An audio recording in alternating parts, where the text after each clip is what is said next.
How's it going, everyone? Today, let's go ahead and talk about NVIDIA. Year to date, their adjusted stock price, they are up by 140%. And for full disclosure, I am not invested into this company yet.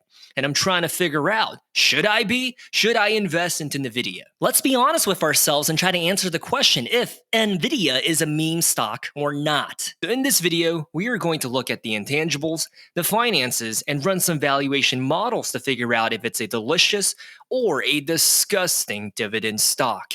And on that note, their 1 year performance is 161%. When we look at 3 years, 438%. So my intuition is telling me, yes, this is a dividend compounder with cheese that is worth investigating. And I'm not shy about it. I really like dividends, right? So let's go ahead and check out their dividend profile.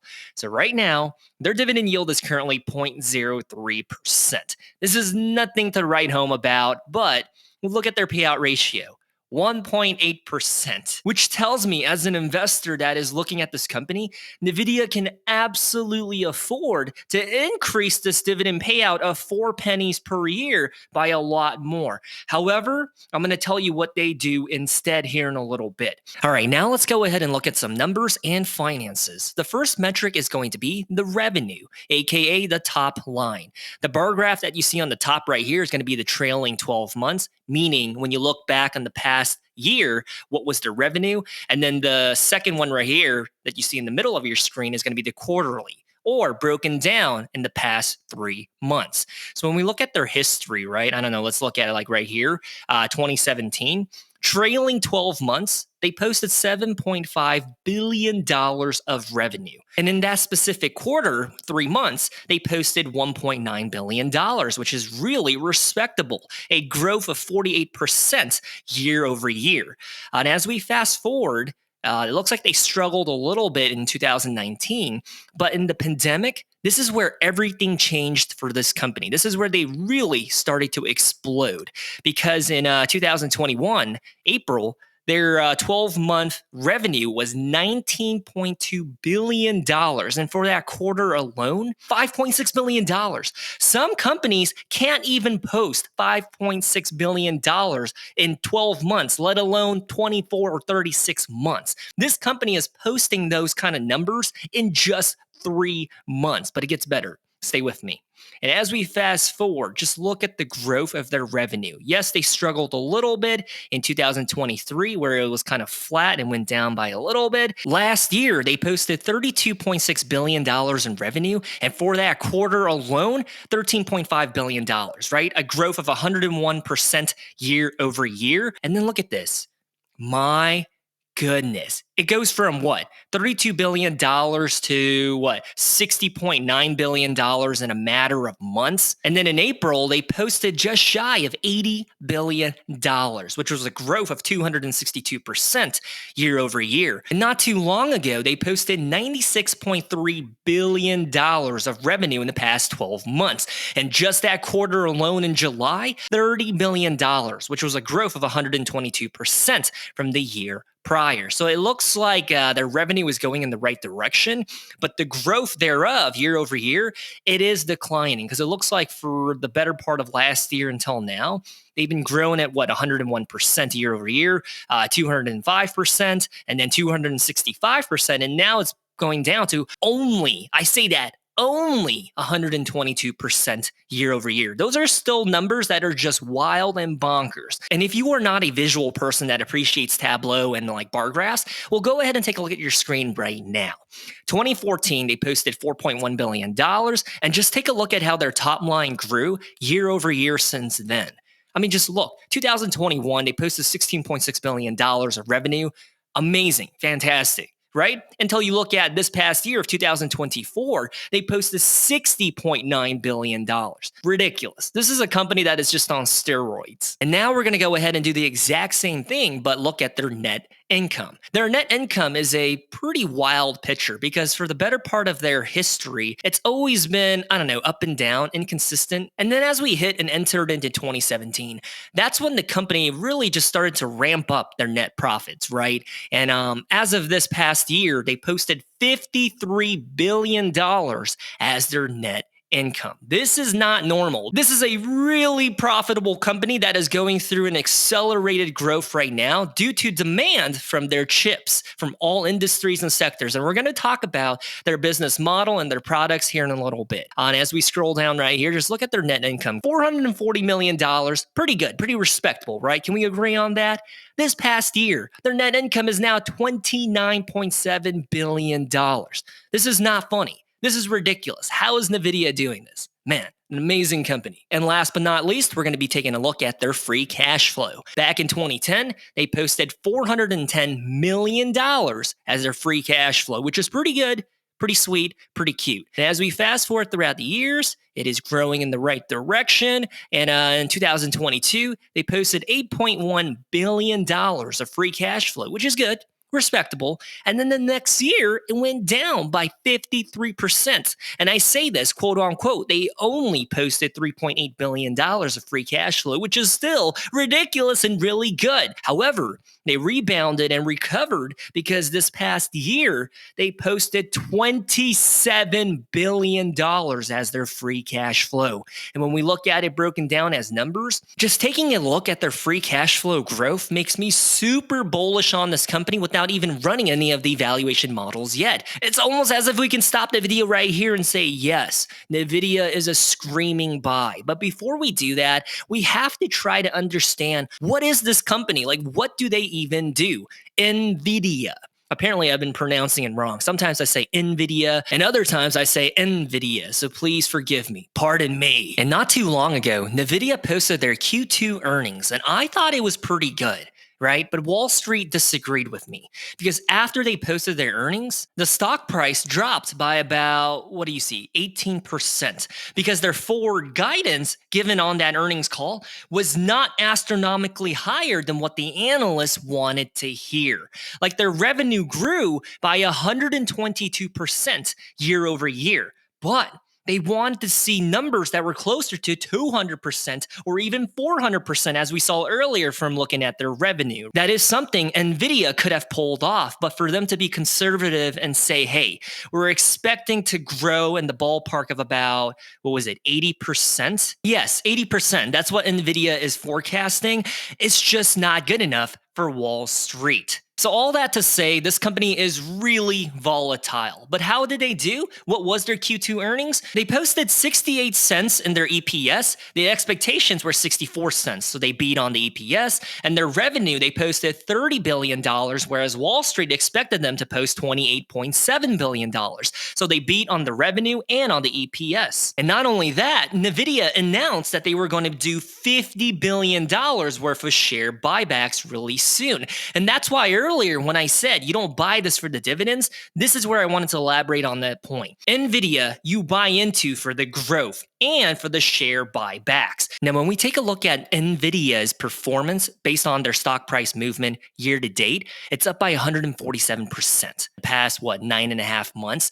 That's why this company, you don't buy necessarily for the dividends. You think anyone is buying this for those 4 pennies? No, you're buying this because it has the potential to grow your portfolio by these bonker numbers, right? And when we zoom out and look at 1 year, 161%. 5 years, 2,500%. In the grand scheme of things, I don't think dividends really matter when your stock and portfolio is able to grow by 2,500% in 5 years. This is wild. This is just a crazy company to take a look at and to evaluate, in my personal opinion. And so for the Q2 earnings, they posted $30 billion, right? For the next upcoming Q3 earnings, they're saying that, hey, we're thinking about $32.5 billion, which is great because you guys are expecting us to post $31.7 billion, and that's a growth of 80%. But that's not good enough for Wall Street. To see 122% growth in this Q2 earnings and then to go down to 80%, Wall Street is saying, hey, their growth is finally slowing down. They're declining. This is a has-been. And I think everyone is just overreacting. For a company to still post double-digit growth of 80% from the year prior, are you crazy? That's amazing. And to punish that stock by selling down to what, negative 18% over a span of like 5 or 6 days, I think that was unwarranted. That was just too much. And then as you fast forward to the next week, the CEO did some damage control because the stock went up by 8% in a single day because the CEO publicly said during a Goldman Sachs tech conference that there is extreme and bullish demand for our chips. As a matter of fact, our chips are sold out everywhere. Our supply cannot meet the demand. And so Wall Street loved that. So after the CEO said that, NVIDIA is back on their rocket ship and now they are on the upward trend again. Next, let's go ahead and talk about NVIDIA, the company. Like, what is their business? What do they sell? And if they have a competitive advantage and if they have an economic moat or not.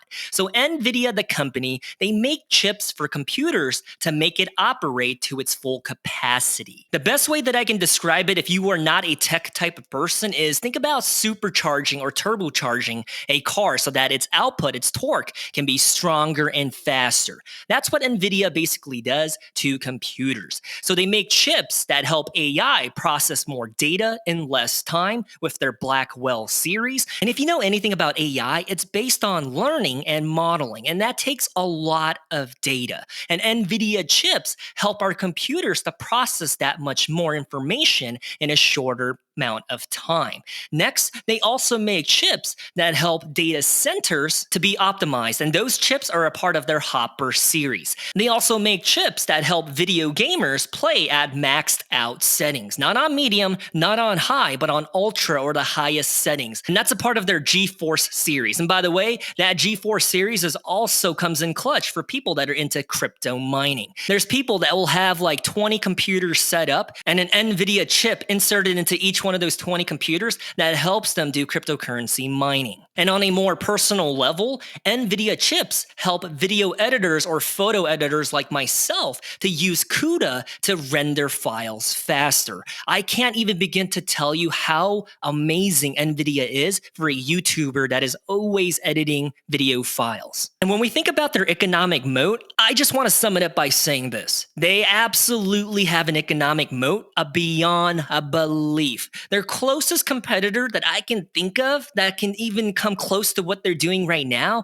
is Apple's M series chips. And that's an integrated CPU and GPU. Like NVIDIA doesn't make CPU chips. And I guess you could throw an AMD in there as well, but they both do not even come close to NVIDIA's GPU output. Other companies are trying to take market share from them, right? When we think about AMD, Apple, Intel, oh my gosh, Intel should not even be a part of this conversation. They are so bad. If you are thinking of investing into Intel, thinking it's a value company, my friend, I don't even know you. And I'm going to say this, stay away from that company. Seriously.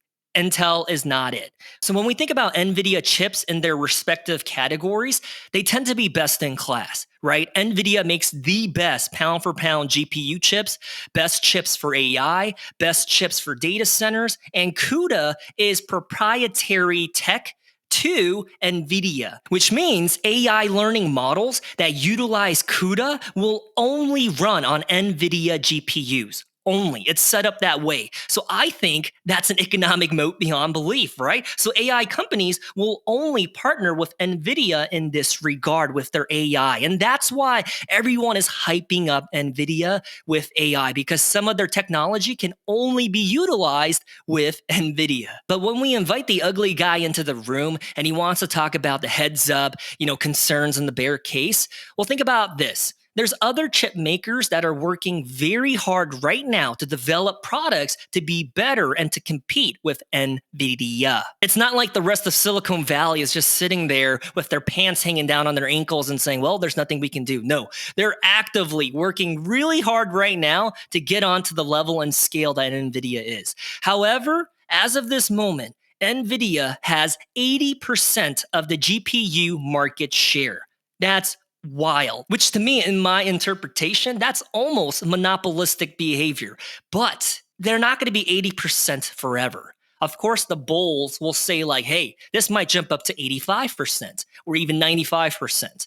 But me personally, I think as the years progress, I think their market share of the GPU space is going to become smaller and smaller. Because hear me out, the GPU average selling price from NVIDIA is twice as high as AMD. For pretty much the exact same specs, you're going to pay like $500 for an NVIDIA chip versus $250 if you go with AMD. But with that said, the specifications are never going to be exact because in this case, NVIDIA has an upper hand because of their CUDA proprietary software and some of the stuff they're able to do right now. They're better than AMD in some regards. So I think once the competition catches up and they're able to sell the chips that do the same thing that NVIDIA chips do, but at a cheaper price point, that's when I think their market share is going to be in trouble. But that's not happening right now. That's not the case. As of 2024, these guys are the kings of AI for sure. And some other things that you want to be mindful of, NVIDIA acquired Mellanox in 2020 for $6.9 billion, which opened the door to networking solutions. So when I say networking solutions, think of the stuff that Cisco does. So NVIDIA basically entered into their territory. And remember, they did that back in 2020, and that bet has paid off because they're slowly turning into a one-stop shop with their services and with their chips around the whole AI atmosphere. It's amazing vision and execution. Now we made it to my most favorite part of the video. We're going to run some valuation models to figure out what the intrinsic value for NVIDIA is, not based on speculation, but based on their numbers and data and finances. The first one is going to be the multiples valuation. Essentially, we're going to figure out a market-derived price based on how the market prices their industry peers. I really wanted to add Qualcomm, TSM, and Broadcom. They just didn't meet the cut when I compared it to these other 5 companies that I think are a little bit more closely aligned with NVIDIA. So based on that, the median PE ratio is going to be 64.6. So based on that, the multiples valuation for NVIDIA is going to be $137 a share. They're currently trading for about $119. The next one is going to be the discounted cash flow analysis model. Basically, the free cash flow is going to tell us how much NVIDIA is worth. The average growth rate for their free cash flow for the past handful of years has been 62.4%. However, that seems a little steep and a little too positive and bullish, so I'm going to shave it down a little bit and plug in 45% instead. Meaning, I think their free cash flow is going to grow at a rate of 45% year over year. And then when we take a look at some of their balance sheet numbers, which I think look phenomenal, they have $34.8 billion of cash and cash equivalents on hand, according to their balance sheet, and they have $10 billion of total debt, meaning they could pay off all of their debt right now if they wanted to and still be okay. But something that I didn't like is the amount of shares outstanding that they have, which is quite a lot, as you can see right there. 24.9 billion shares on the stock market. But anyways, their DCF price is going to be $112 a share, which is about $7 less than what they are currently trading for. Next is going to be the dividend discount model. And I want to throw this disclaimer out there. NVIDIA went through a 4-for-1 stock split back in 2021, and they had a 10-for-1 stock split this summer. So I adjusted the dividend payout based on those stock splits. So with that said, their average dividend growth rate is 37.5%, but that's not honest, right? Because when you look at the numbers from 2020 to 2023, the growth rate has been sitting at 0%. However, as of this year, they decided to grow the dividend payout by 150%. Right? So when you look at it that way, it tells a more compelling story than just saying, hey, the dividend has been growing at a rate of 37% for the past 5 years, which I don't think that's true. So based on that logic, I'm going to go ahead and say that their dividend is going to grow at a rate of, let's be pessimistic and throw in some cynical numbers, okay? I'm going to say 7.9% going forward. That gives us a DDM price for NVIDIA $134 a share, which is not too bad. And last but not least is going to be the Benny Graham's valuation model, which never lets me down on giving me the lowest intrinsic valuation. Anyways, that's going to be $115 a share, which is $2 less than what they're currently trading for, and $3 more than the DCF intrinsic valuation, which brings us to the conclusion. How much is NVIDIA worth? What is their intrinsic value valuation. Jimmy, you gotta hit them with the drum roll. All right, so the intrinsic valuation for NVIDIA is going to be $125 a share. The Wall Street analysts think that NVIDIA is worth $144 a share. So we are kind of similar. I would say something in the middle would be what? $135, $134 a share, but we're not too far off from one another. I think if I were to plug in, I don't know, maybe like 10% or even 15% for their dividend growth number, I think their intrinsic valuation would have spit something closer to this right here, because the DDM price would have been something like $180, $190 a share. Not a bad idea to go with conservative and safe numbers.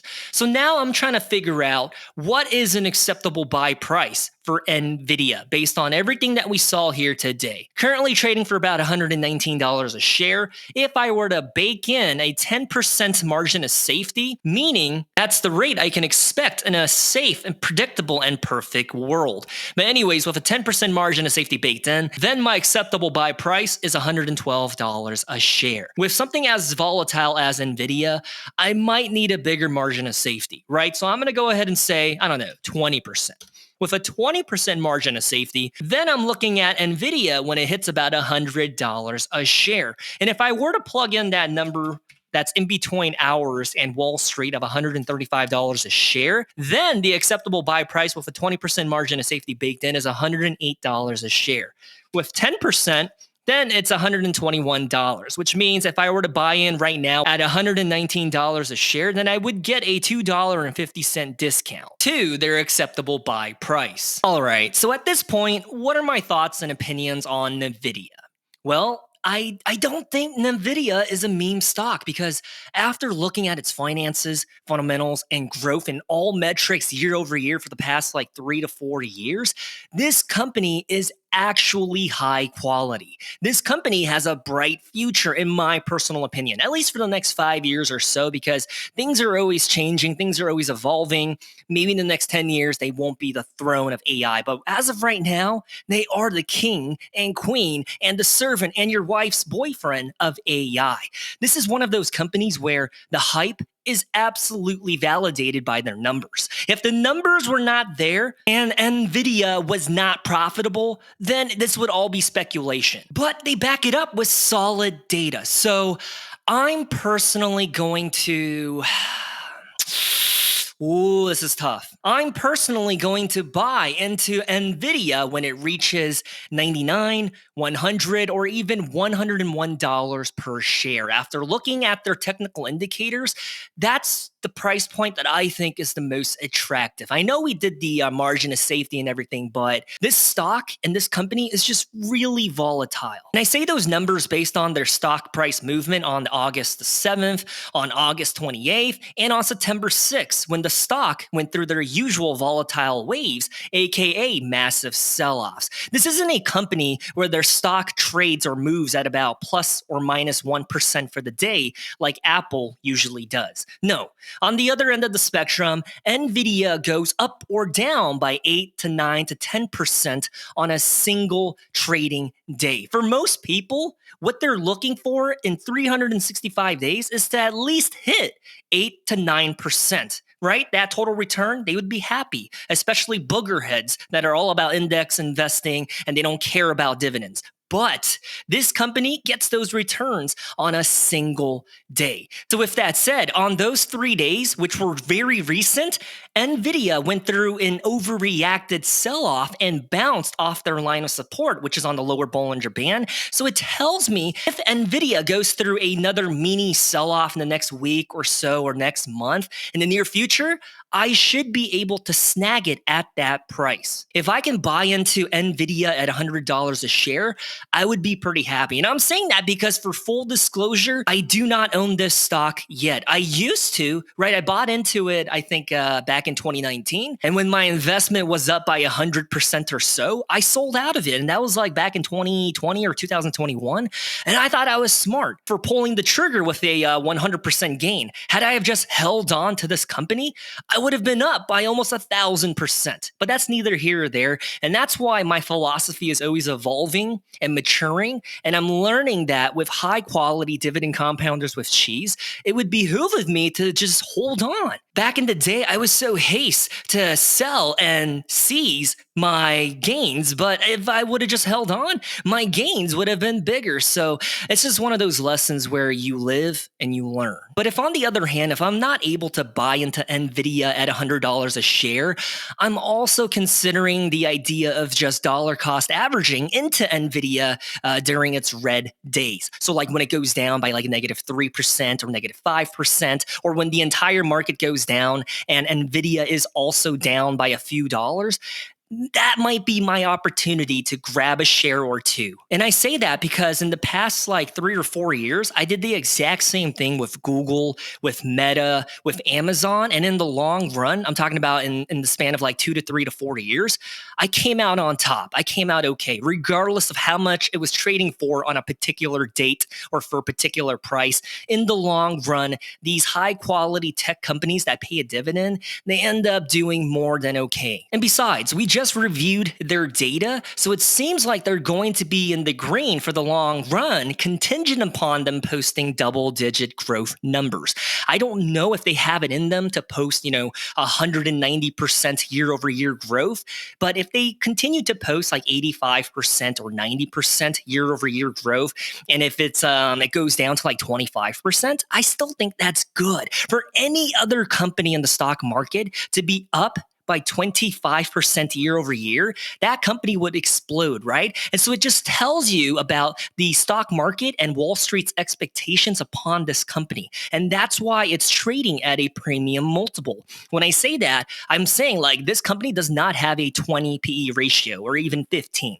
No, their PE ratio is almost always flirting with 45 to 65. It trades at a very expensive price because the stock market has high expectations on their growth and on their future. Then again, the conservative and safe side of my brain is asking, can they truly keep up with these kind of numbers? Like these double-digit growth numbers year over year? Like that's really difficult to do, right? That's the bigger question. However, in the meantime, this year, next year, I think NVIDIA is going to be okay. But if they don't post those numbers, I mean, we saw a preview of how Wall Street and the stock market is going to treat this company, and they're just going to sell out of it and make it go in the red without hesitation if their guidance hints at the idea of any bearish numbers. So it is kind of risky. I'm not going to say this is a safe play. Anyways, that's what I think, and that's my analysis on NVIDIA. I keep trying to say NVIDIA, but NVIDIA, not NVIDIA. It seems to be a favorite and a winner in the stock market for a good reason, as we saw here today. And I can see what the hype is all about. And it took me a while to make a video on them. I'm starting to see the beauty in this company. I didn't want to because I just dismissed it as a meme stock. But after looking at the numbers and finances, it could not be further from the truth. It is a beautiful company, and I'm absolutely ready to jump onto the bandwagon. But please do your own due diligence and research, because at the end of the day, I am an idiot. But with that said, I love you guys. I'll talk to you next time. Stay safe and subscribe if you like this kind of content. If not, it's all right. I hope you stub your toe on the corner of furniture or something.